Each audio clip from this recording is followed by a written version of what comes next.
దాని అనేది వస్తుంది తప్ప ఈ యొక్క అనిశ్చితి వీళ్ళిద్దరు ఇట్లా కాంట్రవర్ట్ చేస్తే పెట్టుబడులు రావు. ఎవ్వడు ఎక్కడ ఉన్నాడో అక్కడే ఉంటాడు. వీళ్ళు కూడా ఈవెందో చంద్రబాబు, పవన్ కళ్యాణ్ లేకపోతే జగన్మోహన్ రెడ్డి ఇల్లులు కూడా హైదరాబాద్లోనే ఉన్నాయి. వీళ్ళు హైదరాబాద్ కేంద్రంగా పరిపాలన చేస్తున్నారు. వాళ్ళకి ఇబ్బంది లేదు యాక్చువల్లీ, కానీ నిజమైన ఇబ్బంది ప్రజలకు ఉంటుంది. కాబట్టి ప్రజలు నిలదీయాల్సిన అవసరం ఉన్నది. అక్కడ రెండు పార్టీలను నిలదీయాలి, రెండు పార్టీలను నిలదీయాల్సిన అవసరం ఉన్నది. నిలదీస్తే అక్రమ అరెస్టులు, చంపడాలు అలాంటివి చేస్తున్నారు కదా ప్రజల్లో చేస్తున్నారంటే ఒకరిద్దరు చేయగానే భయపడు కాదు. తెలంగాణను చూసి నేర్చుకోమనండి. తెలంగాణను చూసి ఒక పోరాట పటిమ లేకపోతే ఒక తిరుగుబాటు ఆ కల్చర్ నేర్చుకుంటే వాళ్ళకు రాజధాని అనేది ఏర్పడుతుంది తప్ప ఈరోజు జగన్ వస్తే మావిగాను లేకపోతే చంద్రబాబు వస్తే అమరావతి అని ఆయన 10 ఏళ్ళు అవుతుంది. అలా రోడ్లు లేవు చక్కగా. ఇచ్చిన రైతులు ఇప్పుడు ఉండవల్లి రైతులు కొంతమంది మా భూములు ఇవ్వము, మా భూములు మాకు వెనకకి ఇవ్వండి అని వాళ్ళు ధర్నాలు చేసే పరిస్థితులు వస్తున్నాయి. భూములు ఇచ్చిన వాళ్ళు వెనక తీసుకుంటున్నారు అమరావతిలో. ఇప్పుడు ఇక మావిగాను అంటే ఇంకా మళ్ళీ భూసేకరణ చేయాలి, మళ్ళీ రాజధానికి రోడ్లు వేయాలి, రూట్ మ్యాప్ కావాలి. ఇది కాదు అది కాదు వీళ్ళకు. అంటే జనాలను మభ్యపెట్టడం, ఓట్ల స్టంట్ తప్ప వేరే కథలు లెక్క ఆంధ్రప్రదేశ్ కనపడట్లేదు. జనాలు తిరుగుబాటు చేస్తే తప్ప వాళ్ళకి రాజధాని వచ్చే పరిస్థితులు ఆంధ్రప్రదేశ్లో లేవు. అది తెలంగాణ రిపోర్టర్ గారిని అర్ధరాత్రి వచ్చాట పట్టుకెళ్తాం ఎంతమంది న్యాయం అంటారు.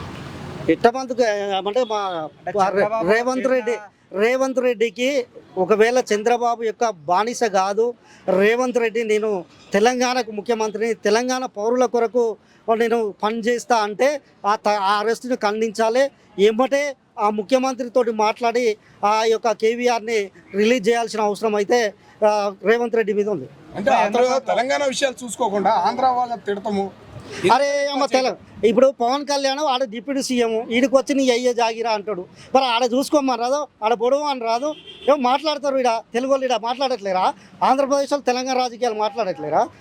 మాట్లాడతారు. వాడు మైదర్ అని ఉన్నాడు, వాడు బతుకుదేరు కొరకు వాడు స్కానర్లు పెట్టి పైసలు ఆడుకున్నాడు కూడా ఈరోజు మన దగ్గర ఆంధ్రోళ్ళ దగ్గర ఆస్తులు కొనాలంటే తెలంగాణ వాళ్ళ దగ్గర పైసలు ఉన్నాయా అంటున్నాడు.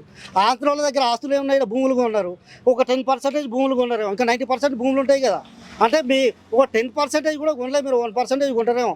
మిగతా 99% తెలంగాణ వాళ్ళు బలవంతులు అన్నట్టే కదా. ఇక్కడ ఒక కోకాపేటలో ఒక ఎకరం అయితే అమరావతిని కొనొచ్చు అంటారు మా వాళ్ళు. మరి ఎందుకు ఇట్లా మాట్లాడడం తప్పు కదా. ఆ కేవీఆర్ అనేటైనా మాట్లాడితే తప్పు అంటే మాట్లాడతారు. తెలుగు రాష్ట్రాలు కాబట్టి విశ్లేషణ చేస్తారు, మాట్లాడతారు. అలా మాట్లాడట్లేరా వీళ్ళు? నీ అయ్యే జాగిరాని వచ్చి ఈడ మాట్లాడవచ్చు కానీ ఈడున్నోడు మాట్లాడొద్దా? సో చంద్రబాబు ఇంకా 4 సార్లు నేను ముఖ్యమంత్రిని చేశాను అని అంటాడు. ఎప్పుడు ఆయన ప్రశ్న ఇచ్చిన గొంతుని అరెస్ట్ చేయడము, గొంతు నొక్కడం తప్ప ఆయనకి ఏం పరిపాలన చేత కాదని చెప్పేసి అని అంటారు అప్పటి నుంచి కూడా. సో ఇది ఎప్పుడు మార్చుకుంటాడు ఈ తీరు? ఆయన మార్చుది ఏదో ఉండదు, ఆయన అయిపోయింది. ఇంకో 4 ఏళ్ళు ఉంటాడు ఆయన. తర్వాత లోకేష్ అంటారా, ఇక లోకేష్ అవుతాడా కాదా అనేది జనాలు నిర్ణయించాలి.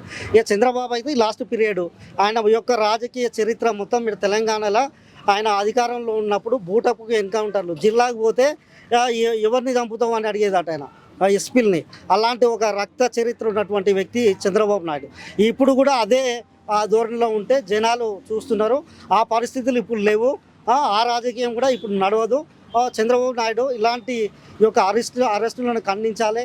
ఇలాంటి అరెస్టులు చేస్తే ఏమాత్రం మంచిది కాదని అయితే ఒక తెలంగాణ సిటిజన్గా చెప్తారు.